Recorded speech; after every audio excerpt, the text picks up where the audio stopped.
현대 철학과 이슈들 강의를 맡은 김평강입니다. 다시 한번 인사드리겠습니다. 잘 부탁드립니다. 이 과목은요, 그 현대 철학이 굉장히 책을 읽기가 어렵습니다. 그죠? 그러니까 이제 영화를 통해서 이 사상을 맛본다, 접한다, 이해해본다, 이제 그런 목적을 가지고 있습니다. 그런데 사실 영화도 어렵고 철학도 어렵습니다. 그러니까 어떻게 좀 철학을 잘 쉽게 접해 보려고 영화를 통해서 보는데 오히려 영화도 어려울 수도 있음을 알아야 되는데요. 우리 다 영화 보는 건 그래도 즐겁죠. 예, 그래서 영화의 도움을 받아 철학을 이해해 보는 거, 또는 반대로 철학을 이용해서 영화를 이해해 보는 거, 이 양방향이 다 가능합니다. 그래서 제가 한 13편의 영화를 선택해 봤는데요. 이 내용들이 다 어떤 철학에 딱 들어맞지는 않아요. 어떤 영화는 영화 자체가 좋아서 이제 어떤 그 영화의 그 철학적인 요소를 통해서 영화를 조금 더 깊이 감상하는 면이 있고, 또 어떤 영화는 그 영화보다도 철학적인 내용이 더 중요한 그런 것이 있습니다. 그래서 조금 케이스가 조금 다른데요. 그래도 예, 저는 나름 고심해서 영화를 선택해 봤습니다. 근데 영화들이 좀 시간이 오래된 영화가 아니라 최신 영화들이에요. 그러니까 최근에 빨리는 어떤 거는 2023년 작년에 개봉된 영화도 있고요. 작년 재작년. 그래서 가능하면 2010년 이후에 개봉된 좀 따끈따끈하고 좀 최신의 영화를 선택을 해봤습니다. 그래서 강의 목표는 이게 현대 철학이라고 하면 굉장히 넓잖아요. 근데 이제 이 대중문화에 영향을 아주 엄청나게 크게 영향을 미친 철학 사조가 포스트 구조주의입니다. 여러분은 이미 이제 포스트 모더니즘이라고는 용어가 굉장히 익숙하실 겁니다. 그래서 포스트 모더니즘 철학이라는 포스트 모던 다음에 철학을 붙이기는 조금 애매한 면이 있습니다. 원래 포스트 모더니즘은 건축이라든지 문학이라든지 이런 양식에서 시작이 됐고요. 그래서 포스트 모던 철학보다는 포스트 구조주의 철학이 그 철학자, 이 포스트 구조주의라는 이름에 속한 철학자들이 있습니다. 여기 보시면 포스트 구조주의 철학, 그러니까 포스트 구조주의나 포스트 모던이나 사실은 혼용해서 쓰기도 합니다. 그러니까 어떤 때는 제가 포스트 모던이라고 했다가 또 포스트 구조주의라고 했다가 해도 저게 이제 포스트 모던 사상을 말하는 거구나 생각하시면 되겠습니다. 그래서 영화 텍스트를 통해서 현대 문화를 읽는 것, 우리 이야기입니다. 사실은 우리 현대 문화를 이해한다는 것은 우리 자신의 인식 체계와 세계관을 이해한다는 뜻이기도 합니다. 여기 계신 분들은 대부분 아마 포스트 모던적인 사고방식보다는 모더니즘적인 사고방식이 몸에 훨씬 배어있는 분이실 것입니다. 저도 그래요. 저도 그 세대입니다. 제가 1987년에 서울대학교 박사과정에 입학했는데요. 제가 석사과정에 입학했을 때가 1982년도였습니다. 학부에서는 열심히 데카르트 칸트 공부했어요. 모더니즘을 공부했습니다. 근데 딱 대학원을 가니까 콰인이라든지 그러니까 포스트 모던 철학을 또 열심히 공부했습니다. 그때가 80년도 초반이었거든요. 그런데 제가 깜짝 놀랐던 것이 한 20년 지나니까 대학원 내 열심히 배웠던 그 내용들이 영화라든지 광고라든지 벌써 이제 우리 문화에 쑥 들어오는 거예요. 근데 지금은 어떠냐? 지금은 이 포스트 구조주의, 포스트 모던 이 사상은 이미 우리 일부가 되어 있습니다. 여러분들의 자녀들의 일부가 되어 있습니다. 그래서 우리는 쟤 왜 저래? 요즘에 왜 저래?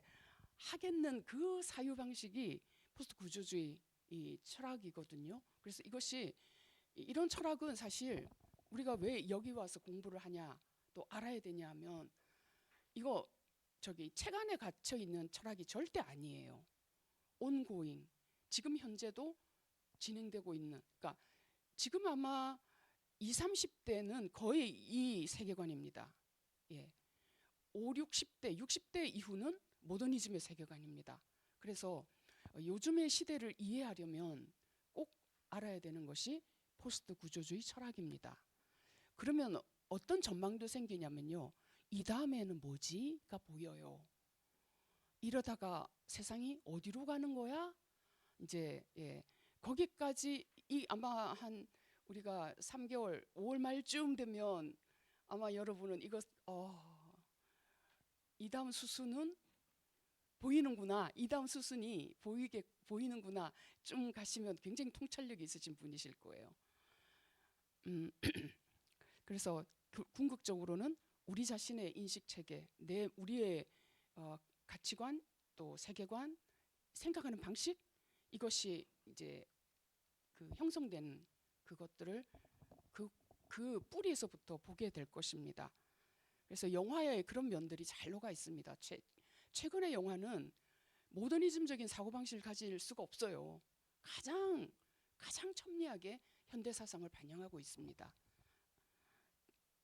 뭐 저런 영화에서 철학이 나와? 할 것 같은데 의외로 그런 이 현대 철학적인 요소들을 많이 가지고 있습니다. 어렵지 않죠? 예, 어렵지 않습니다.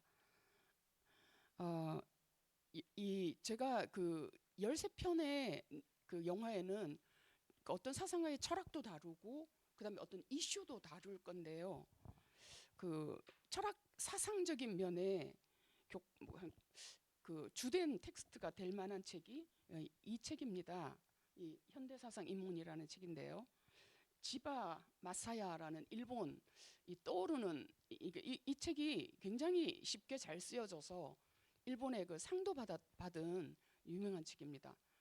동경 78년생이에요. 저자가 78년생 동경대에 나온 분인데 굉장히 글을 쉽게 잘 쓴다. 어려운 내용을 조려서 쉽게 쓰는 그런 분인 것 같습니다. 그래서 이 책 제가 읽어봐도 정말 이 귀중 포스트 모던, 포스트 구조주의 철학 중에서는 그래도 쉽게 쓰여져 있습니다. 그래서 혹시 관심 있으신 분은 이런 거 보시면 되는데 나 책 같은 거 이거 꼭 이거 읽을 필요가 있나요?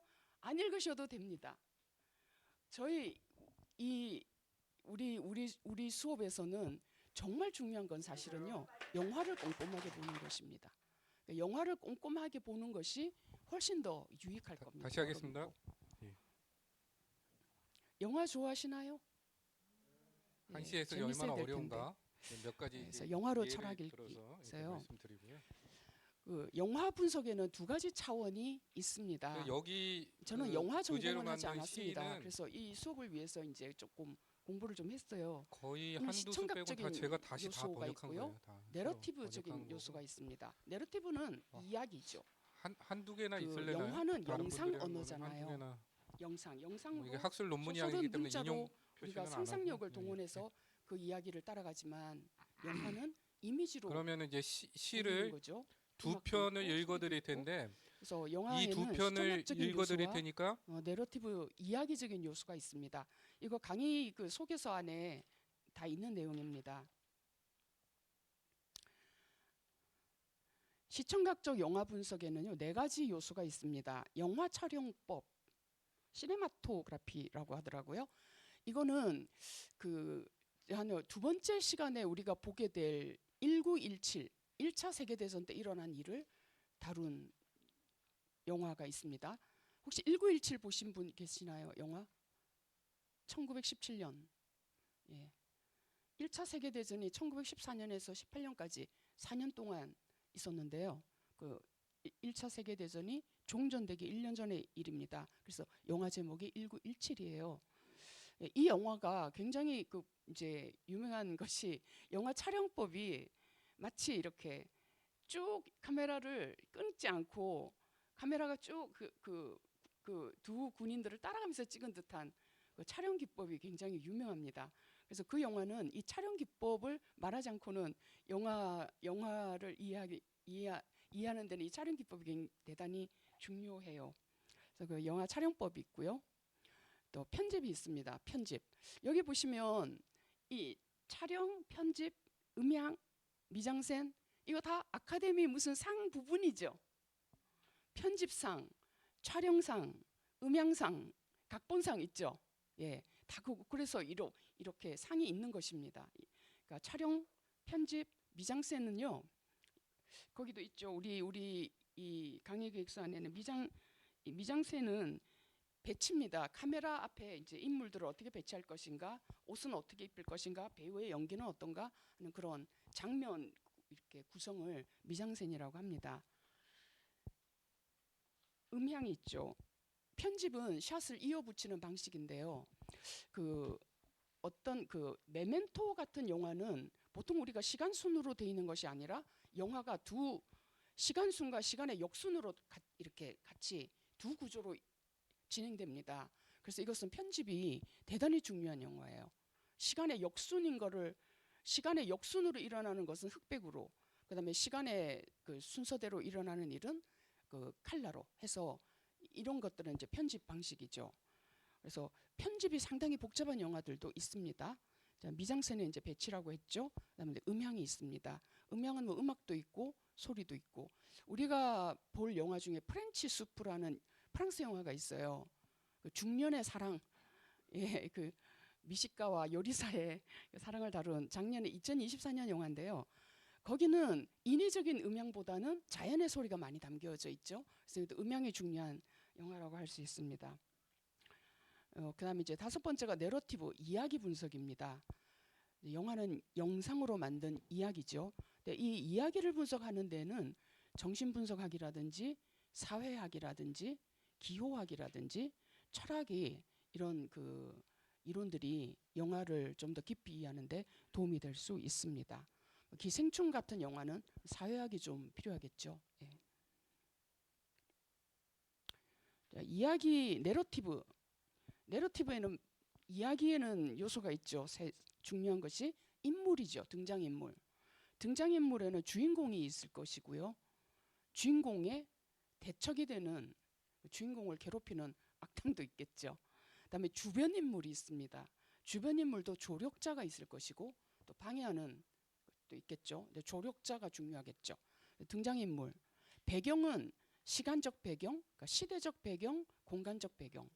뭐 몇 년도에 일어난 현대냐, 중세냐, 또 뭐 어느 나라에서 일어난 일인가. 이게 배경이 시간과 공간이고요. 사건, 예, 사건 없는 영화는 참 보기 어렵죠. 그 이야기가 안 되니까요. 그래서 우리가 이제 이것을 보시면서 우리는 이제 영화 학도가 아니고 영화를 가지고 철학을 좀 이해해보자 하는 것이기 때문에 위에 이 영화 촬영법, 편집, 미장센, 음향 이거보다도 내러티브 이쪽이 훨씬 우리는 더 중요합니다. 그래서 너무 그렇게 깊게 뭐 이거 영화학을 해야죠.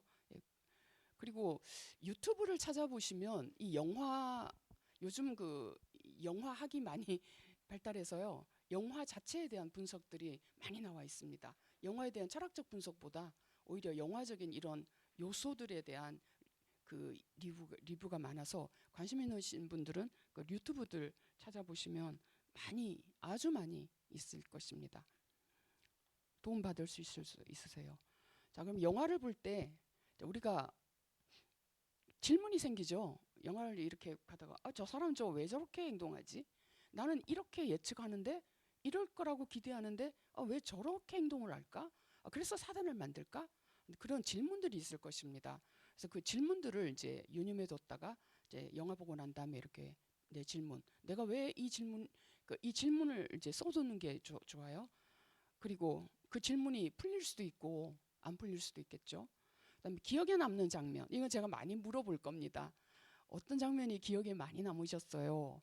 그러면 이제 그 이유가 있겠죠. 왜 이 장면이 내 마음에 그렇게 많이 인상적일까? 어떤 것은 감동으로, 어떤 것은 불편함으로. 그래서 이것도 이제 우리가 좀 이야기를 좀 많이 하게 될 겁니다. 자유롭게. 세 번째는 이제 인물들의 관계 표시죠. 이름 이렇게 적어놓고 이게 뭐 주인공을 괴롭히는지 도와주는지 이렇게 이런 인물 관계도를 그려보는 것, 도표를 만들어 보는 것도 좋겠습니다. 그다음에 감독도 중요해요. 감독을 안다는 것은 그 감독이 도대체 어떤 의도를 가지고 이 영화를 만들었나 하는 것을 들을 수가 있죠. 그래서 영화 이해하는데 좀 도움이 될 수 있습니다. 이제 우리 강의는요, 일단 영화를 간단하게 소개하고 스포일러가 될 수 있기 때문에 많이 안 하고요. 그냥 감독 뭐 누가 나온다, 장르가 뭐다, 뭐 이런 정도로만 하고 감상을 하는데 감상이 시간을 너무 많이 들죠. 그래서 이거 좀 제가 영상 편집을 배워서 좀 하려고 합니다. 그래서 한 40분에서 45분 정도 길이로 잘라서 줄거리를 해치지 않은 한에서 잘라서 제가 편집을 해서 한 40분 정도로 볼까 합니다. 네.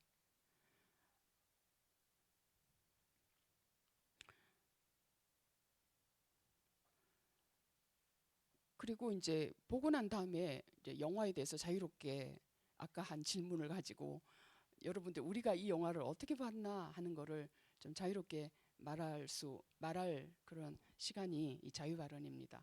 그래서 영화를 또 분석하기도 하고 영화의 아까 그 시청각적인 요소에 대해서 중요한 것은 제가 말씀드리기도 하고 여러분이 말씀하시기도 하고 그래서 자유롭게 발언하고요. 그다음에 이제 좀 쉬었다가 관련 철학을 소개하게 될 겁니다. 관련 철학을 소개하고 네 번째는 제가 여기 강의 그 계획서 보면은 질문들이 있죠. 저는 그 뭐든지 그 우리가 공부를 하든 뭐를 경험하든 읽든 뭐 영화를 보든 저게 나의 삶에 그 뭐가 무슨 관계가 있을까 하는 점을 좀 중시합니다. 그래서 이 토의에 영화 자체에 대한 질문도 있고 철학적인 내용에 대한 질문도 있고 그다음에 우리 진짜 그 실존적인 그런 질문도 있습니다. 그래서 그것들을 나누어 보려고 합니다.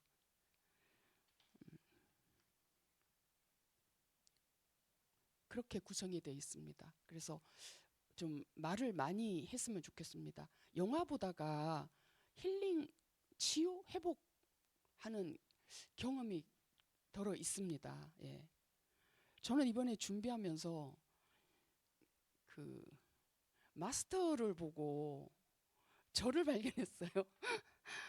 예, 저를 발견했는데 제가 굉장히 이거는 치유력이 정말 어마어마하다라고 생각되는 영화들이 몇 편이 있습니다.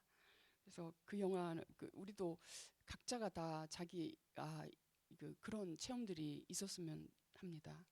예, 그렇게 강의는 그렇게 이제 강의 잠깐 소개, 그다음에 짧게 같이 보고, 그다음에 영화에 대해서 얘기하고 관련 철학을 소개한 다음에 토의하는 거 이렇게 네 부분으로 우리 수업은 진행되겠습니다. 예, 여기까지 질문 혹시 있으신가요? 아니면 혹시 바라는 희망사항이 있으신가요?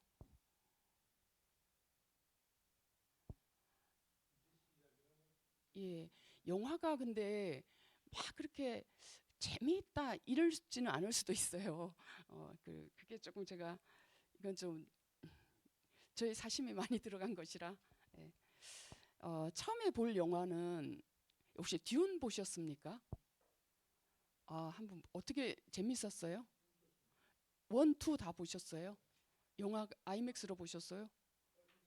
극장에 예, 소설 유명하죠. 예, 맞아요. 예, 맞아요. 예, 엄청 두껍죠. 듄의 몇 권까지 읽으셨어요? 아, 이 듄이 그러니까 이것에 그러니까 스타워즈 같은 우주 오페라, 스페이스 오페라라고 하죠. 우주 대서사의 효시입니다. 이게 원조예요. 아이작 아시모프의 파운데이션 같은 영화도 있지만 이 영화의 원작이 1965년도에 소설이 발표됐어요. 그래서 이 영화는 1980년 82년인가 4년에 한번 영화로 만들어졌어서 제가 그때 제 남동생이 저보다 11살 어린 남동생이 이걸 필름을 어디서 구해 와가지고 막 컴퓨터로 열심히 보는 것을 제가 이렇게 보고 제가 이 듄을 알았습니다. 그때 조숙한 고등학생들은 다 봤어요. 저는 이 영화가 참, 이 영화도요. 이 영화는 그 이 작가인 프랭크 허버트가 이렇게 그 안티 메시아적인 그 관을 가지고 있습니다. 그러니까 영웅, 초영웅 안 좋아해요. 그래서 반영웅, 그것을 반대하는 이야기를 이렇게 그린 겁니다. 그래서 이 영화는 딱 해서 누구 철학이다 이렇게 꼭 하는 게 전체적으로 이렇게 하기가 어렵고요. 중간중간에 요소에 대단히 생각할 거리가 많습니다. 있습니다. 그래서 이제 니체의 철학 5라면은 5 다 이게 다 설명해 줄 수가 없고요. 그래서 이제 특별히 니체 철학 중에서도 초인 사상, 이거 독일어로 다시 하겠습니다. 위버 맨슈라 그러죠. 위버가 독일어로 슈퍼에 해당하고요. 맨시는 맨이잖아요. 그러니까 자기 자신 그 니체의 초인 사상이 도대체 뭔가 하는 것에 좀 초점을 맞춰서 이걸 해보려고 합니다. 이 영화는 영화 자체에 대한 얘기를 좀 많이 하게 될 것 같아요. 이 영화는 좀 배경적인 지식도 있어야 되고 하는데요. 할 수 있는 데까지 해보겠습니다.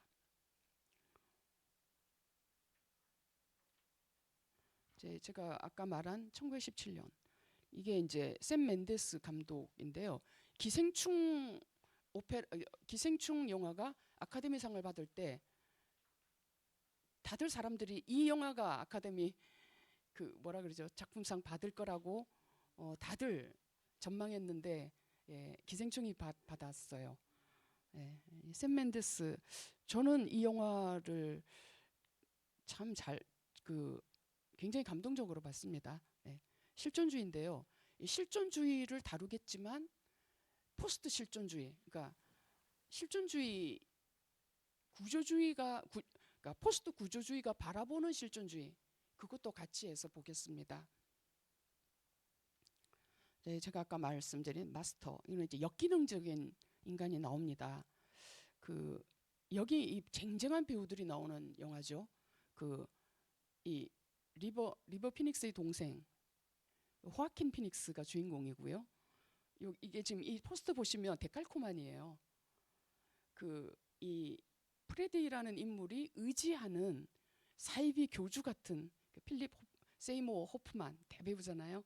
이 두 사람이 연기가 아주 일품인 그런 영화입니다. 이 영화를 가지고는 락캉의 정신 분석을 들여다볼 겁니다. 그러니까 락캉을 하려면 프로이트도 해야 되겠죠. 그러니까 프로이트도 하면서 락캉 이 포스트 구조주의의 중요한 인물인 락캉을 하겠습니다. 그다음에 배드 지니어스, 이 영화 혹시 보거나 들으신 적 있으세요? 이 태국 영화입니다. 굉장히 저도 재밌게 봐가지고, 이거 천재 소녀가 컨닝 설계를 해가지고요. 그러니까 자기는 컨닝할 필요가 없는데 친구들을 위해서 친구들을 이제 컨닝으로 도와주어서 주다가 일어나는 일입니다.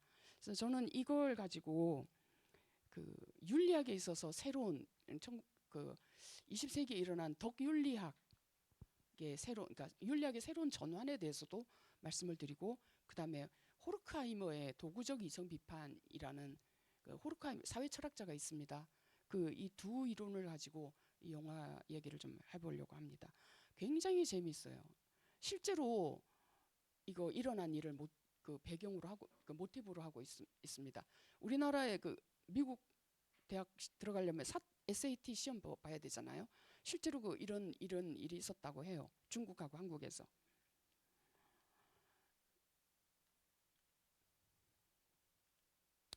기생충은 제가 사실은요, 이 수업에서 제일 어려운 영화가 이 영화입니다. 그래서 그러니까 마르크스의 이론으로는 이게 포착이 안 돼요.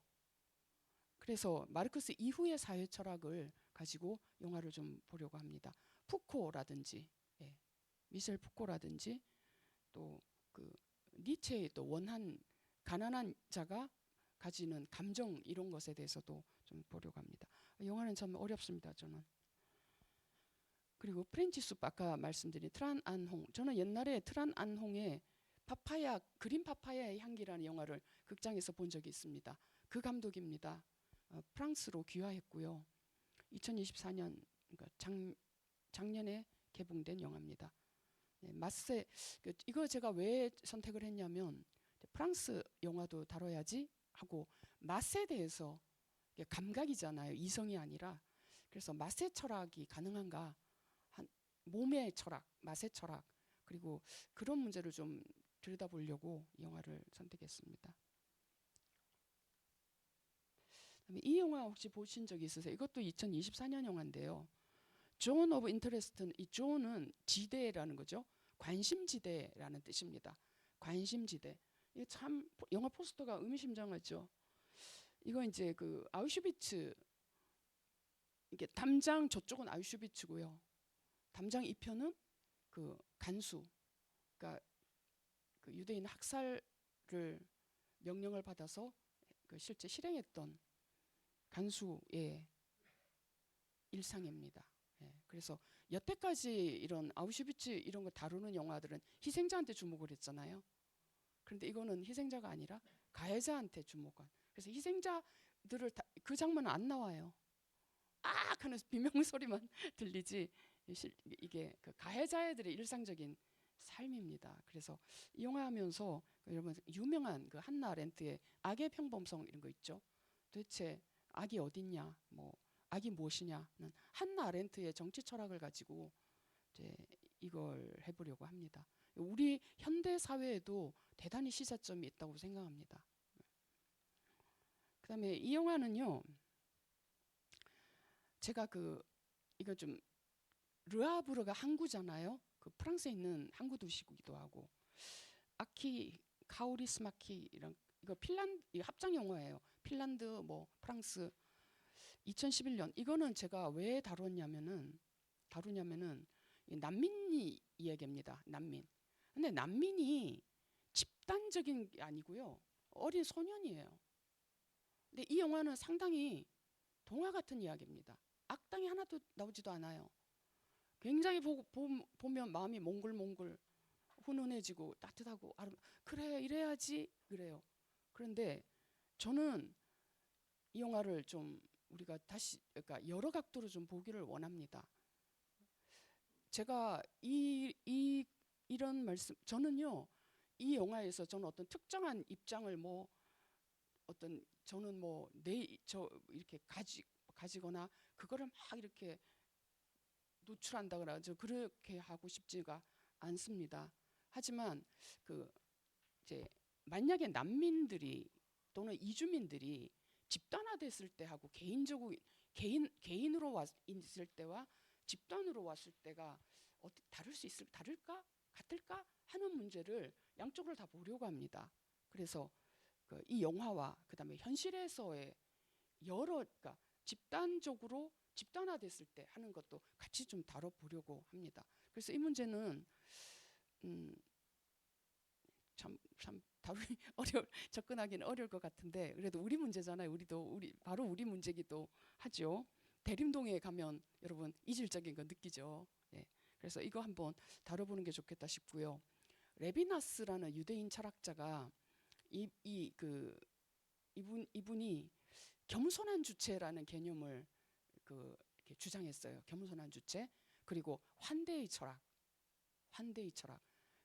다 유대인이기 때문에 어디나 쫓겨다니고 박해를 받았잖아요. 그래서 이런 환대에 대해서 다른 이런 이방인들에 대해서 따뜻하게 받아들이는 것에 대해서 굉장히 좀 쓰고 있고요. 그다음에 자크 데리다의 조그만 책이 있습니다. 환대에 대하여.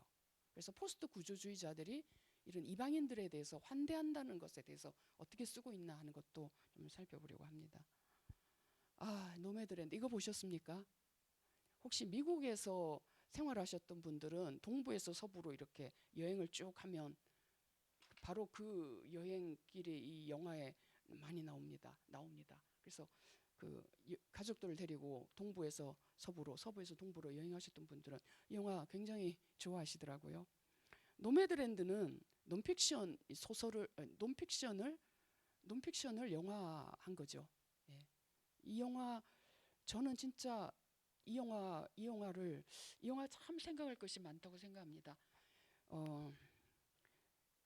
미국의 뭐라 그러죠? 모기지 금융 위기 때문에 하루아침에 중산층에서 그냥 하우스 리스 집을 빼앗긴 사람들이 이렇게 뭐 아마존이라든지 그때 단기 노동자로 일하게 되잖아요. 그러니까 트레일러 차에다가 자기 모든 가재도구를 싣고 이렇게 옮겨 다니는 이주 노동자. 그러니까 그렇지만 처음부터 노동자가 아니라 잘 살았던 사람들이에요. 직업도 좋은 직업을 가지고 그 사람들의 생을 쫓아다니면서 취재해서 글을 썼죠. 클로이 자오가 여성 감독입니다. 이 영화는 저는 오늘날 이제 우리에게도 닥칠 수 있는 문제고요. 이제 좀 있으면 4차 산업, AI, 그래서 이런 인공지능 로봇 나와서 우리들의 일자리를 위협할 때 지금 저만 해도 우리 세대는 다 살았기 때문에 별로 그렇게 뭐 여기에 영향을 안 받을 수 있어요. 그러나 우리 자녀들, 손자 세대들은 특히 30대, 40대는 여기 아주 걸리겠죠. 아주 고 나이 대는. 그 나이 대는 갑자기 실업자가 될 수도 있어요. 화이트 칼라 전문직일수록. 그래서 이 새로운 가난의 문제도 다루고 그다음에 삶의 양식의 라이프 스타일에 대해서 정말 우리가 그전에는 좀 더 많은 평수 넓히고 더 축적하고 하는 삶에서 조금 다른 유형의 삶을 좀 생각해보는 계기가 되기를 바랍니다. 이 영화는 굉장히 단순한, 그러니까 그 이주 노동자들 따라가면서 그들의 삶을 이렇게 뭐 인터뷰한 것도 있고 한데요. 이 영화는 참 생각할 것이 많은 영화라고 생각합니다. 휴먼스. 이거는 2015년에서 18년 동안 영국에서 방영된 드라마입니다. 여기는 이제 로봇이 둘이 나와요. 하나는 여성형이고 하나는 소년인데 어떤 노인이 이제 아들처럼 여기는 로봇. 우리가 강아지를 키울 때 그 강아지하고 정이 들면 강아지 사물처럼 못 돼야 되잖아요. 그래서 이 로봇도 마찬가지거든요. 그래서 일어나는 일입니다. 그래서 인공지능도 감정을 그러니까 인간하고 공감할 수 있나?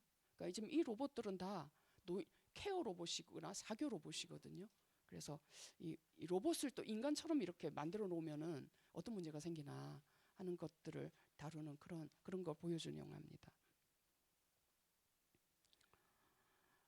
돈 룩업 이거 보신 적이 있으세요? 영화 이거 들은 적이 있으십니까? 이거는 넷플릭스에서 상영된 영화입니다. 2021년 영화인데요. 레오나르도 디카프리오랑 제니퍼 로렌스가 나옵니다. 이 영화는 미디어의 선동 정치라든가 대중의 어떤 오늘날 우리들의 대중의 모습 정말 우리 사회를 그대로 보여주고 있습니다.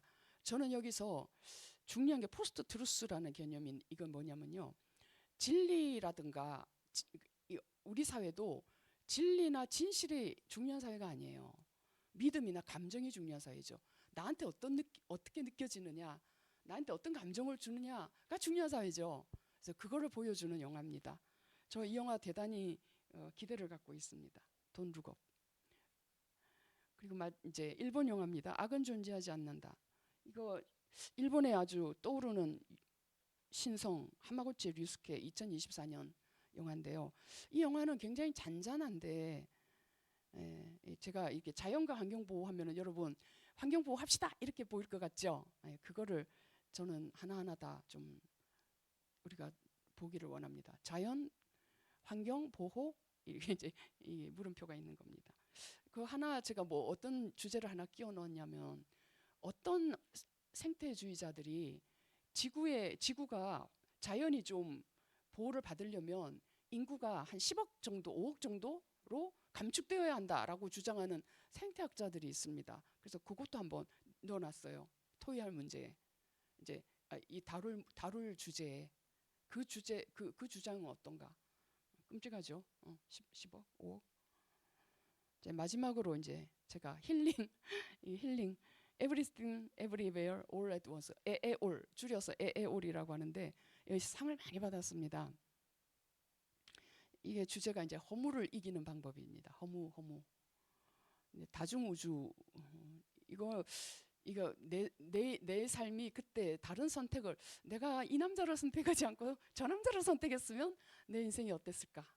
내가 이런 선택을 이 직장 가지 않고 저 직장을 갔더라면 아니 이런 것들에 대한 이것을 마음껏 카타르시스를 느낄 수 있는 영화인데요.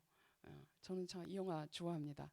그래서 허무를 이기는 길하고 다중우주 멀티버스라 그러죠. 다중우주에 대해서도 이게 이제 물리학자들은 이걸 평행우주, 다중우주 이 얘기를 많이 합니다. 양자역학이라든지 초현대 물리학에서는 이걸 다루는데요. 뭐 이걸 할 수 있을지는 모르겠지만, 근데 이 영화는 이제 마지막 영화입니다. 이거는 우리가 실존적으로 특히나 가족들 간의 소통이 안 돼가지고 이제 불화를 겪고 힘든 사람 그런 분들에게 이제 생각할 기회를 주는 그런 영화입니다. 이게 끝입니다. 이렇게 해서 영화는 이렇게 제가 택했습니다. 재미로 보면 재미있을 수도 있고 없을 수도 있고 하는데 어쨌든 그러니까 보시면 철학도 있고 현대 사회 이슈들도 있구나 하는 거를 느끼실 수 있을 것입니다. 그렇죠? 예. 기대되십니까? 예, 감사합니다. 조금 쉬었다가 이 다음 강의는 그러니까 후반부 강의는 포스트 구조주의에 대한 개요입니다. 이걸 수업 시간에 다 다루기는 시간이 안 되기 때문에 데리다, 들레즈, 푸코 요즘 왜 그렇게 차이 하냐, 또 뭐 LGBTQ 이러냐, 왜 차이가 이렇게 중요해졌냐, 왜 옛날 철학과 고전적인 문학이나 예술 작품이나 옛날 같은 그런 고전적인 클래식한 그런 맛이 없냐 하는 그 의문을 해소할 수 있는 그 강의가 될 것입니다. 시간이 얼마나 쉴 수 있을까요? 지금 이 2시 38분인데요. 한 15분. 그러면 3시에 다시 시작할까요? 네. 3시에 다시 시작하겠습니다.